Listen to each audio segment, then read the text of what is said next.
Bon, les premiers chantiers de la semaine, bon, comme je vous l'avais dit, il y avait une luzerne à faucher. Bon, je viens de faucher le premier morceau, elle est vraiment jolie. C'est les mêmes parcelles que l'an dernier. Bon, par contre, je viens de penser, j'ai une fonction sur la faucheuse. J'ai envie d'essayer. Je voulais le passer en 700 tours pour moins abîmer le fourrage pour la luzerne. Donc voilà, je pense que c'est bon.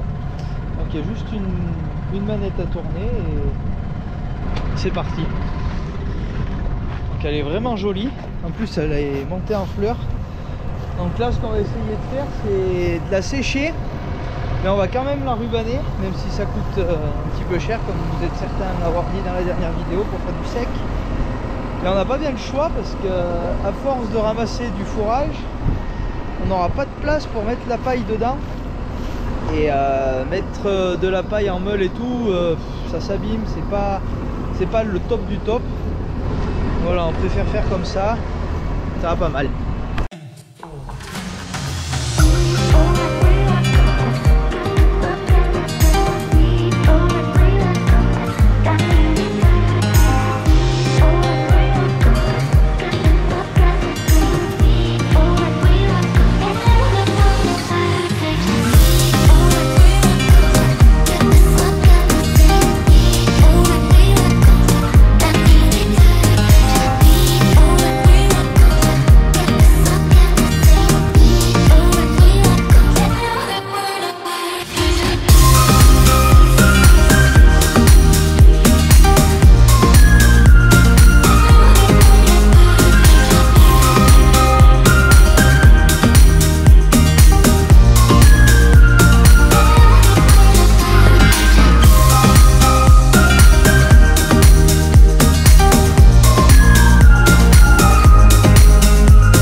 Du coup, la parcelle est presque finie, la grande.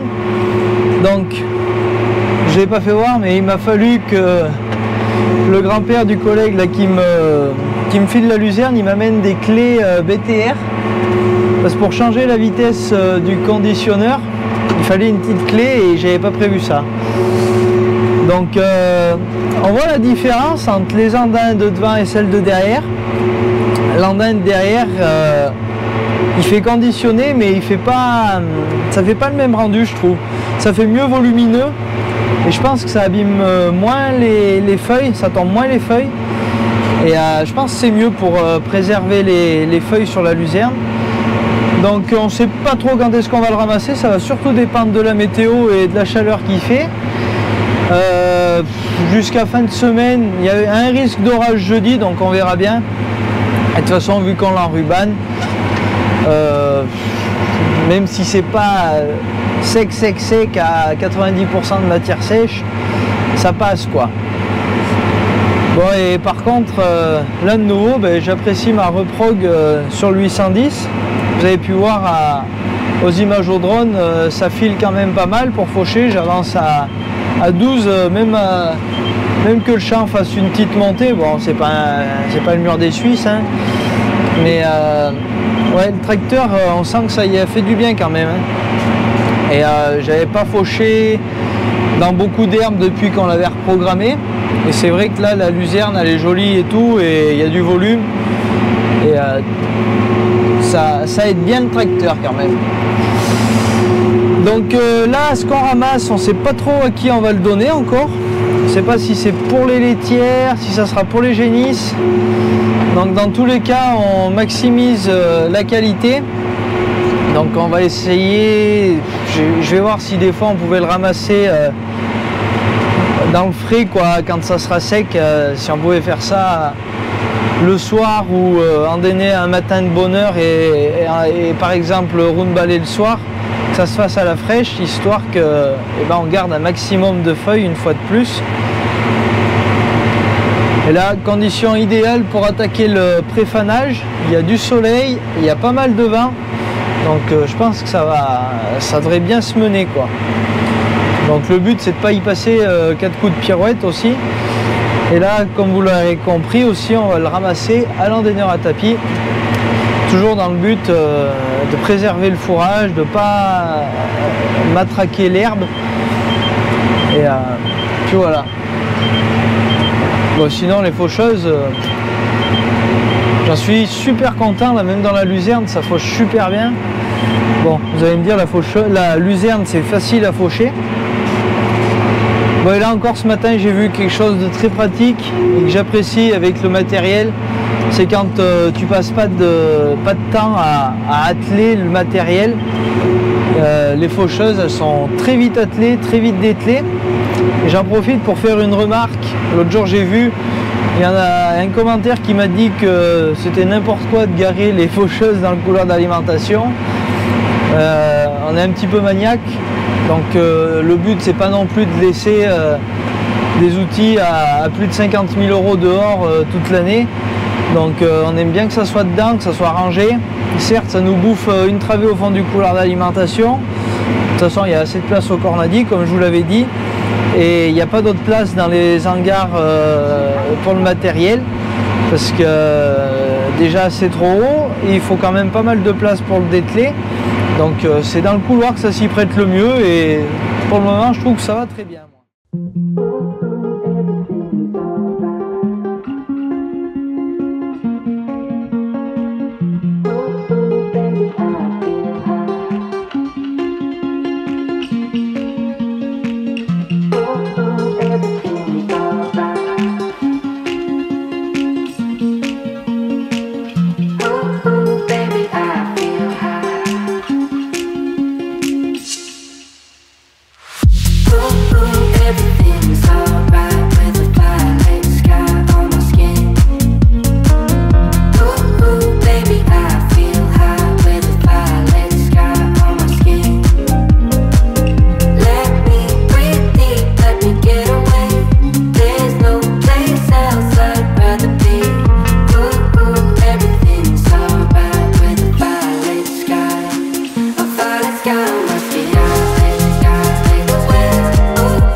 Bon allez, comme prévu, on se reprend l'après-midi.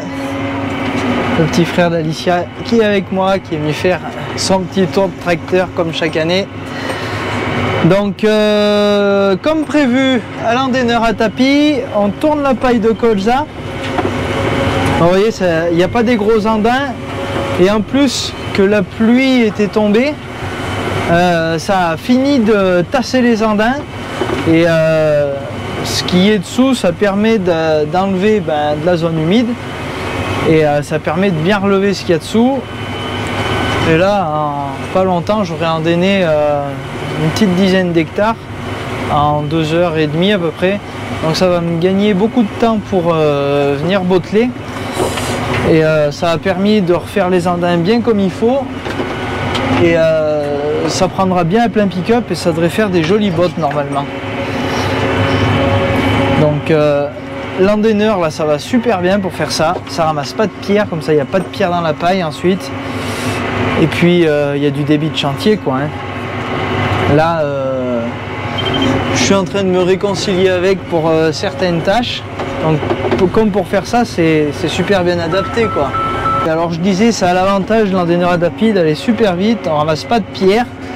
Et là en plus dans les cannes de colza, même qu'on n'ait pas la bâche de bordure sur l'endaineur, et ben ça permet de pas faire des andins trop larges, parce que avec le chaume de colza, quand je décale mon andin sur le côté comme je suis en train de faire là, et ben ça se recale dans les cannes de colza et ça fait des jolis andins. Donc j'ai mis l'autoguidage, il était sur le tracteur vu que ce matin j'ai été fauché. Et je me suis arrêté voir et déjà ça avait commencé de plier les feuilles, de les préfaner pour attaquer de sécher. Donc demain il faudra aussi tourner ça sans doute, faire un premier fanage. Et il y a Erwan demain, donc je pense qu'on va l'envoyer ramasser les premières bottes que j'ai fait l'autre jour. Dans la vidéo courte que vous avez vue dans la semaine dernière. Donc voilà, bon, je suis content du boulot, c'est très satisfaisant. Il faut toujours que je sois embêté par des coups de fil quand je suis en train de faire une vidéo, alors ça c'est formidable. Et vous êtes nombreux à me dire, jamais tu réponds au téléphone Arthur. Mais oui, mais en même temps, à chaque fois que j'attaque de filmer, il y a quelqu'un qui m'appelle. Alors au bout d'un moment, je fais couper l'appel et je finis de faire ma vidéo. Bon allez, ça sera l'heure d'après de rentrer et d'aller traire, donc je vous reprends quand j'ai fini.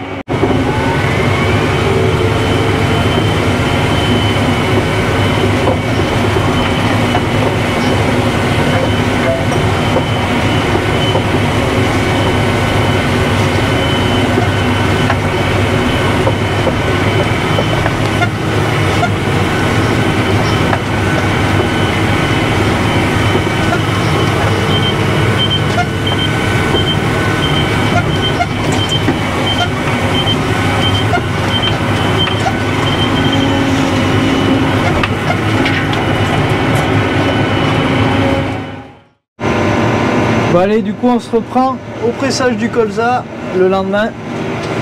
Bon, je vous ai fait quelques plans de drone, il y avait Erwan qui chargeait un plateau également. Donc il est venu lui avec le 630 de la Cuma, moi je suis avec le 630 de la ferme. J'ai mis la petite benne devant pour porter les filets. Et j'ai pas pris l'action tout simplement pour la bonne raison que j'ai une fuite hydraulique. Sur un espèce de filtre à huile dessous là, avec des gros tuyaux qui arrivent, enfin, des gros flexibles. Bref, je suis pas mécano moi, j'ai appelé la concession, ils sont venus direct pour regarder tout ça quoi. Et ce matin mon père avait pris le 600 pour tourner la luzerne. D'ailleurs en rentrant on s'y arrêtera voir un petit peu où ça en est, si ça a séché un peu. Aujourd'hui on avait une belle journée, il faisait chaud et tout, on était super bien. Pas trop chaud, pas trop froid, pas trop de vent, ni pas assez. Donc ouais, belle journée. Donc je suis en train de terminer le pressage là. Bon, la paille de colza, vous avez été nombreux à me dire que ça valait pas grand chose. Ben nous ça fait quelques années qu'on en prend et ça va plutôt pas mal.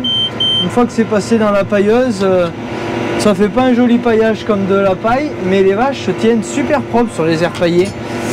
Et donc c'est le principal, hein. Du moment que les aires paillées sont propres, c'est que ça fait le job.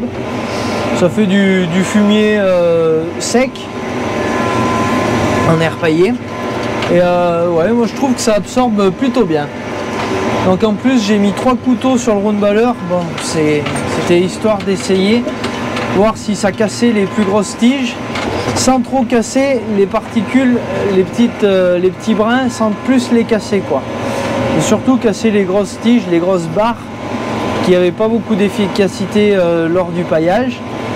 Donc on verra bien. Bon, par contre c'est très dur à presser, du fait que c'est pas souple comme de la paille. Là c'est vraiment des bâtons quoi. Et il faut le temps que ça le passe dans le rotor pour le monter dans la chambre. Et des fois ça arrive à faire des paquets et il faut que je fasse une petite marche arrière pour le faire avaler. Mais bon, ça c'est bien fait hein. Vous voyez, je crois qu'il reste 1,5 hectare. Il y avait 16 hectares. Mais je vais pas le faire ce soir ce qui me reste, parce que c'est dans les bois, ça a été moissonné juste hier, donc vu que la paille était un petit peu verte, de toute façon quand je reviendrai botteler la luzerne, je serai pas loin, donc je viendrai botteler ce qui me reste en même temps. Donc sur 15 hectares on va dire, 14,5, j'ai fait 230 bottes, donc c'est très raisonnable. Là ça m'aura fait de la paille à pas cher, à part de la mécanisation, j'aurais pas payé la marchandise vu qu'on fait de la paille contre du fumier. Donc ça c'est très intéressant. Et je vous avoue que les échanges comme ça, et ben voilà quoi, on refuse pas. Donc il y a Erwan qui a attaqué de ramasser la paille, vous avez vu, et mon père qui décharge au fur et à mesure.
Allez, petit tour en passant devant la luzerne. Putain, elle a bien cramé aujourd'hui hein. Bon, c'est pas sec encore, mais par contre maintenant c'est là que ça devient compliqué. Ce matin la pirouette c'était facile encore. Vous voyez déjà toutes les feuilles qui tombent. C'est hallucinant ça. Donc là, on le sent, elle craque dès qu'on la touche. Donc là, je pense qu'il va falloir les serrer à bloc, les bottes, pas que ça s'abîme. Et il faudra encore la tourner. Ça va pas sécher comme ça, surtout vu le volume qu'il y avait. Étant donné qu'on n'a pas des conditionneurs à rouleau, parce que pour sécher la luzerne, le top du top, c'est les conditionneurs à rouleau, vous le savez, qui viennent en fait écraser la tige sur la longueur et fendre la tige pour faire sortir l'eau. Tandis que le conditionneur à fléau, il casse juste comme ça. Et c'est pour ça que les conditionneurs à rouleau, ben, c'est mieux fait pour les légumineuses, et les conditionneurs à fléau, c'est mieux fait pour les graminées. Voilà un petit peu la petite explication. Regardez, regardez, là si j'enlève ça, voilà, regardez toutes les tiges, enfin toutes les feuilles surtout, qu'il y a par terre. Encore là c'est pas flagrant, il y a des endroits, tu passes les doigts comme ça, tu ressors, t'as plein de feuilles. Bon ben voilà hein. c'est vu. Alors je sais pas comment on va la tourner, si on y repasse la pirouette ou si on la tourne à l'endaineur à tapis, qu'on fait 2 petits andins, qu'on laisse ça un jour, qu'on rendaine après un autre jour en groupé, qu'on relaisse un jour et qu'on vient roundballer après. Je sais pas comment on va faire. Il faut que j'en parle avec mon père. Voir s'il peut approuver mon idée.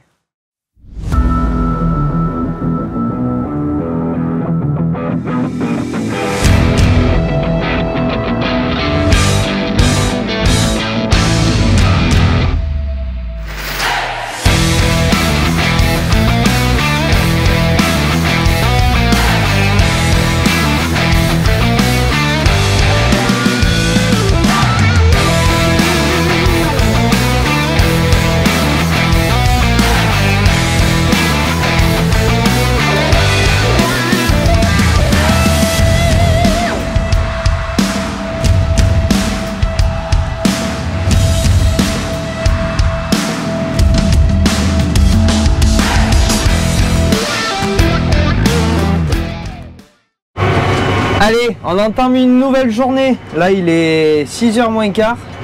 Ce matin, je me suis levé à 4h30 pour venir endainer la luzerne à la fraîche. Donc pourquoi à la fraîche? Eh bien, pour ne pas perdre les feuilles de la luzerne, optimiser la qualité, optimiser les conditions de récolte. Donc la luzerne, pour la travailler comme il faut pas la travailler en plein soleil. Donc c'est pour ça, je suis venu de bonne heure. Il faut attaquer dans un quart d'heure de traire. Je pense que ça va être chaud. Je suis dans la grande parcelle et heureusement il y a du débit de chantier avec l'endaineur à tapis.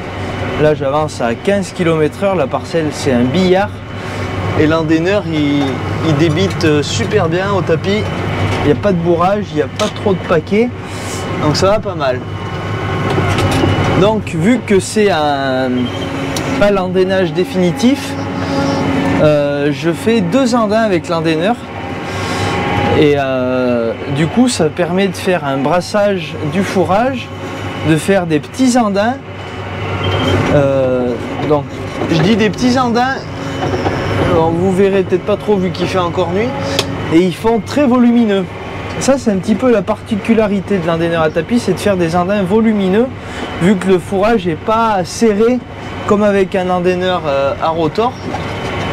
Et donc ça va permettre aujourd'hui qu'il va faire chaud de faire circuler l'air à l'intérieur des andins. Demain matin, même heure, je reviens grouper les andins. Donc ça refera un brassage, ça refera circuler l'air. Et le soir ou fin d'après-midi, je verrai comment ça se goupille. On viendra le presser et l'enrubanner. Donc ce matin, là cette parcelle, elle va nickel. Il n'y a pas un pet de rosée. Enfin, c'est légèrement humide. Tout à l'heure j'en ai fait une, ça va que ça sera pour mettre sous une bâche. Donc l'idéal ça aurait été de venir plus vers les 7-8 heures, je pense. Mais le souci c'est que je serai en train de traire. Et on n'est que 2 aujourd'hui. Donc mon oncle rentre de vacances, mon père prend son jour de repos. Vu que demain on moissonne, il y a besoin de beaucoup de monde, donc c'est pour ça. Donc cet après-midi aussi on va aller récupérer de la paille ensemble, on a encore acheté de la paille. Donc il y aura un petit peu de promenade à faire, donc on ira faire ça. Et je peux vous dire, c'est satisfaisant de faire ça quand ça marche.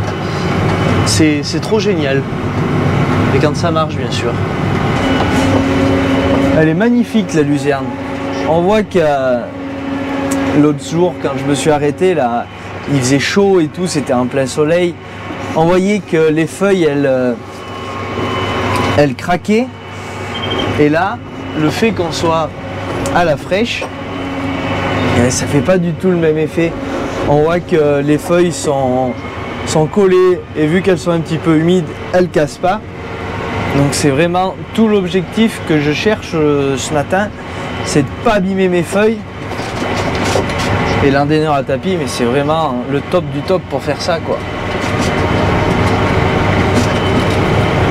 Regardez un peu le débit de chantier qu'on a.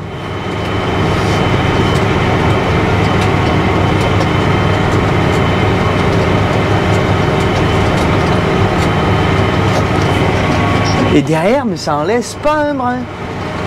Il est vraiment, je l'ai vraiment bien réglé là. Là, je suis content de moi. Bon allez, je vous fais quelques plans en drone. Je pense pas qu'on verra le lever du soleil. Et après, je vais traire. Allez, c'est plié. On peut passer à autre chose. Bon, et ben nickel, hein. Vous voyez.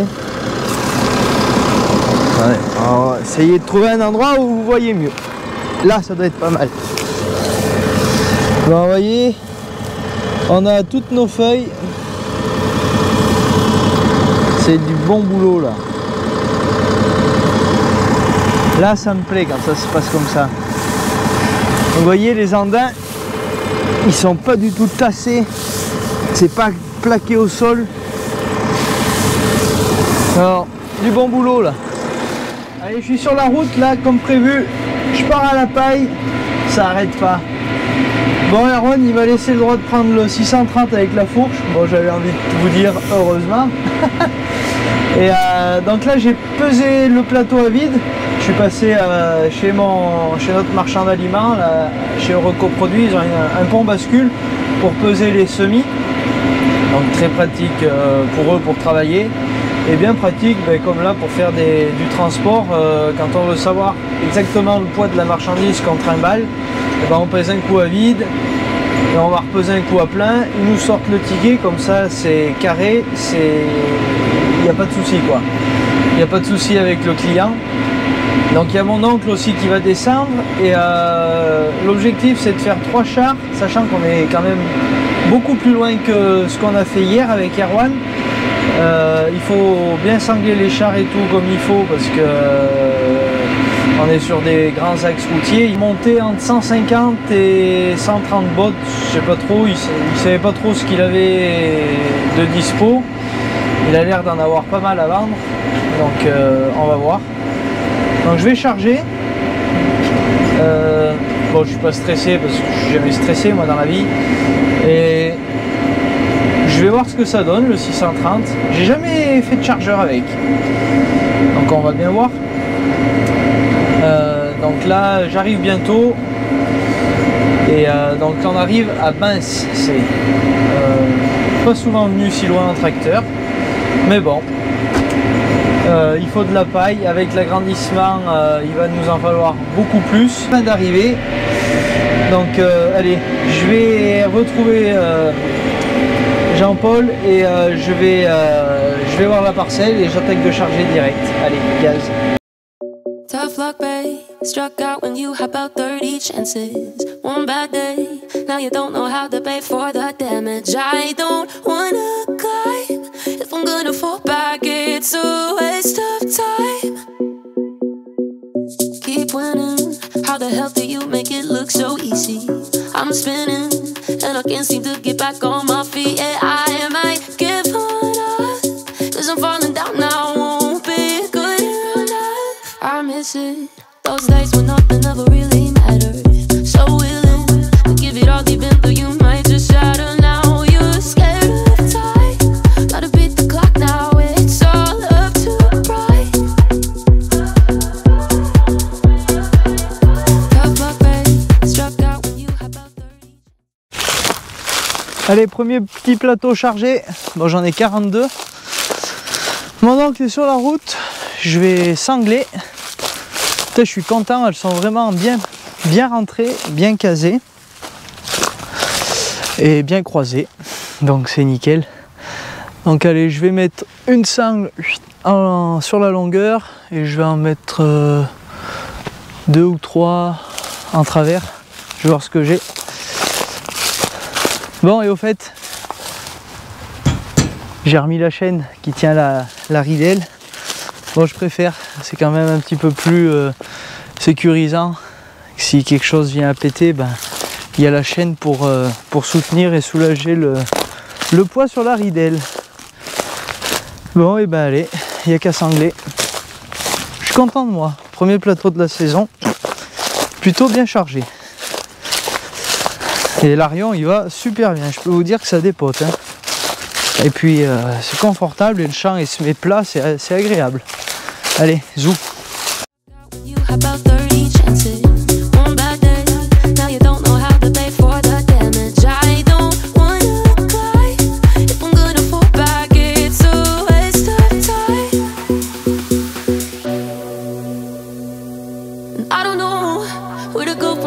is it worth the fear? All alone, filling up with tears, and I'm hardly here. I am still burning slow, though it's sticking out now. Is it time to go?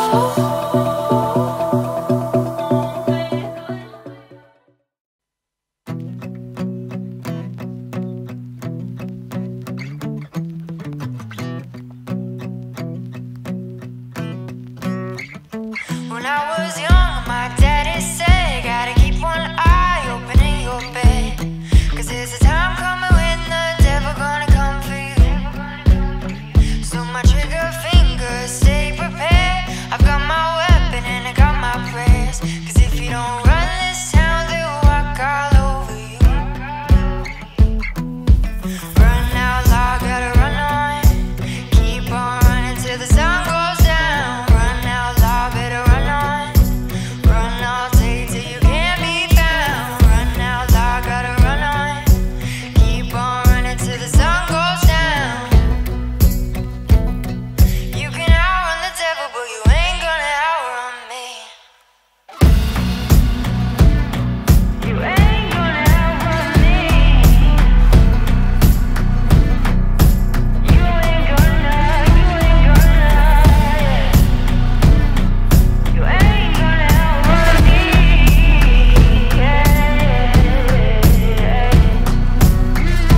When I was younger, my mama said, gotta make your green and you'll be seeing red. 'Cause if you ain't got none, well, nobody gon' come for you. She would tell me tales that would leave me scared, so I made sure to get it through my head. I'm either gonna run this town or walk all over you. Run out loud, gotta run on. Keep on running till the sun goes down. Run out loud, better run on. Run all day till you can't be found. Run out loud, gotta run on. Keep on running till the sun goes down. You can outrun the devil, but you ain't gonna outrun me. Je vous reprends le lendemain. Bon, hier soir, j'ai pas pu vous filmer grand chose. La batterie, elle était à plat comme le bonhomme quand j'ai fini de charger la paille. Après, j'ai été traire et tout, et j'avais pas de chargeur, j'avais la flemme de filmer et tout. J'étais crevé, je languissais qu'une chose, c'était d'aller me coucher. Depuis 4h30 le matin, ça commençait à faire tirer. Bon, ce matin, là, il est 7h. Je me suis levé qu'à 5h. Et je suis venu randonner ma luzerne. Bon, je languis de voir ce soir commencer, mais il y avait un petit peu plus de fraîcheur. Les journées sont chaudes, mais les nuits sont fraîches, donc pas évident à faire sécher. Donc de toute façon, ça va que c'est pour... il y aura une bâche autour, mais bon, mais déjà on sera sur quelque chose de plus sec que l'an dernier. L'an dernier, on l'avait laissé un jour par terre et on l'avait endainé et on l'avait roundballé directement derrière. Et je vous avoue que la conservation n'avait pas été terrible. Que là, je pense que l'intérieur de la tige est sec. C'est juste un petit peu le dessus qui refait frais. Et de toute façon, ça a refait des andins, l'air va pouvoir circuler. En plus, j'ai vu qu'ils annonçaient un peu de vent. Et l'avantage, c'est que les andins, ils sont pas du tout tassés, quoi. Et ça, pour le séchage, c'est super. Ce soir, je viendrai tout botteler vers les 8h30, 9h. Tant qu'il n'y a pas de fraîcheur qui retombe. Comme ça, ça va prendre le soleil toute la journée. Ils annoncent 30 degrés. Donc je pense quand même que ça sera sec. C'est humidifié superficiellement, je pense. C'est pas à l'intérieur de la tige. Parce que l'autre jour, rien que le lendemain de l'avoir fauché et de l'avoir pirouetté, ça faisait sec, quoi. Mais ça revient, l'herbe, c'est technique. Donc rendez-vous ce soir pour voir ce que ça donne.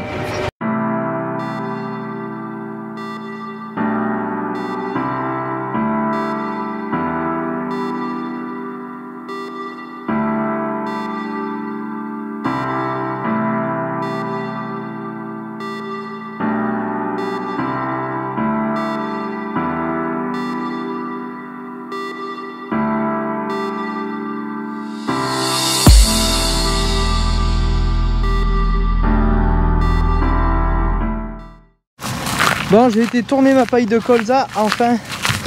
J'ai bien fait de le faire parce qu'il y avait des zones où c'était un petit peu moite la paille dessous les andins de la moissonneuse, donc j'aurais pas perdu trop mon temps. Et là, bon, je m'arrête à la luzerne vous montrer. Bon, je suis super content de moi. Je suis fier de moi. Regardez, il y a toutes les feuilles. Mais vraiment toutes les feuilles. Bon, il y en a quelques-unes qui sont tombées quoi, mais. Et c'est super sec.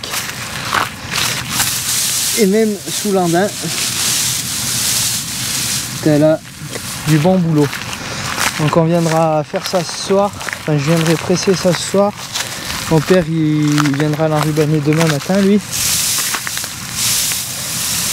Et t'as là du super boulot là. Là je suis content de moi. J'y croyais pas trop ce matin quand je suis sorti du champ. Et comme je vous disais, l'intérieur de la plante était sec. Et c'était juste superficiel que c'était mouillé. Parce que ce matin, je suis sorti du champ, ça faisait pas comme si ça venait d'être fauché, mais hier ça manquait quoi. Et c'est ce que je vous disais, dès qu'il y a un peu d'humidité, l'herbe revient. Mais dessous c'est sec. Et là comme je vous l'ai dit, il y a du vent. Et l'air circule dans les andins. Je suis content. Je suis content de moi là. Et des fois j'ai des idées, elles sont pas toutes bonnes. Mais là, de le tourner une fois à la pirouette et 2 coups d'andaineur. J'étais pas sûr de mon coup, mais guère sans manquer. Alors là, bon boulot. Faut pas se louper pour le pressage. Et ça sera pas mal. Bon allez, maintenant, je sais pas ce que j'attaque moi. Ça dépend de comment sont répartis mon père et mon oncle, parce qu'il y a la paille à enrubanner et moissonner. La moissonneuse elle a dû arriver. Il faut que je prépare mon round baller pour ce soir. Donc on va voir comment on s'organise. De toute manière je tiens au courant. Et il y a vraiment pas mal de paille à presser parce que du coup on a pris aussi celle de notre voisin à Villeneuve. Et d'habitude il nous la presse. Et là on a préféré la presser. Et puis du coup il y a ça en plus quoi. Donc il y a au moins 300 watts je pense à faire. Donc il y a de quoi s'occuper. Donc ce soir si ça fait, si l'humidité fait, je vais essayer de tourner le maximum. Donc on verra comment ça donne. Et là par contre je pense que la vidéo elle commence à être un petit peu longue. Mais c'est pas grave, vous aimez les vidéos longues, vous m'avez dit. Bon et par contre, vous allez me dire ça fait un petit peu mal poli de tout le temps vous parler avec mes lunettes de soleil. Mais je crains énormément le soleil dans les yeux. Pourtant j'ai pas les yeux clairs. Mais en temps normal j'ai des lunettes. Et je suis tout le temps obligé de plisser les yeux dès qu'il y a un peu de soleil. Sinon ça me fait mal aux yeux. Du coup c'est pour ça j'ai tout le temps mes lunettes de soleil avec moi. Bon là c'est mes lunettes de soleil de vélo. Mais je suis super bien avec donc je les garde, je les ai presque tout le temps. Allez. Zou.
Bah allez, on va conclure la vidéo ici.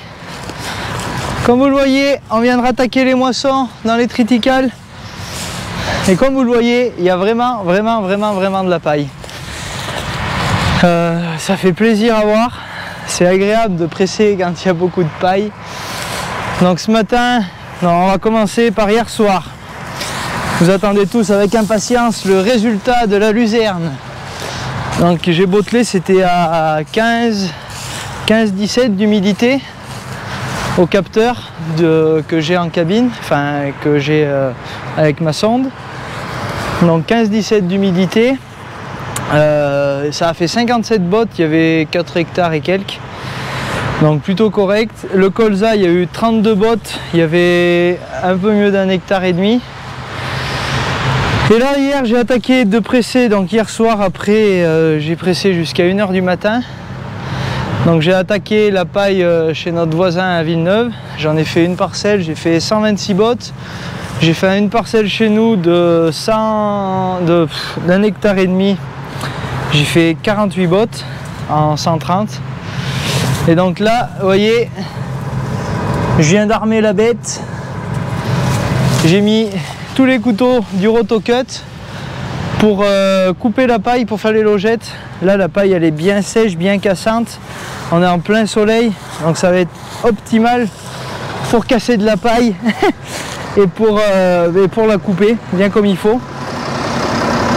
Donc toujours avec l'action. Il y a le 630 à nous avec la Lambert. Et il y a le 630 de l'Akuma qui va arriver avec la benne de nos voisins. Donc il y a de quoi s'occuper. Et moi, dans 1 heure, je m'en vais. Je peux vous dire que je commence à être fatigué là. Donc on va couper la vidéo là. La moisson, le pressage et tout, ça sera dans la vidéo de la semaine prochaine. Il y a vraiment de quoi faire de nouveau la semaine prochaine. Donc restez bien connectés et moi je vous souhaite une bonne semaine, un bon week-end. Et puis profitez-en bien. Moi je vais aller me reposer un petit peu à la montagne pendant 2-3 jours. Et on reviendra en pleine forme pour continuer ces moissons, cette paille, attaquer du déchômage, enfin bref. On saura plutôt donner de la tête, les gens ne voudront plus suivre avec la tête. Et c'est ça qu'on aime. Bon voilà, allez, moi je vous souhaite, je vous dis à plus. Allez, salut.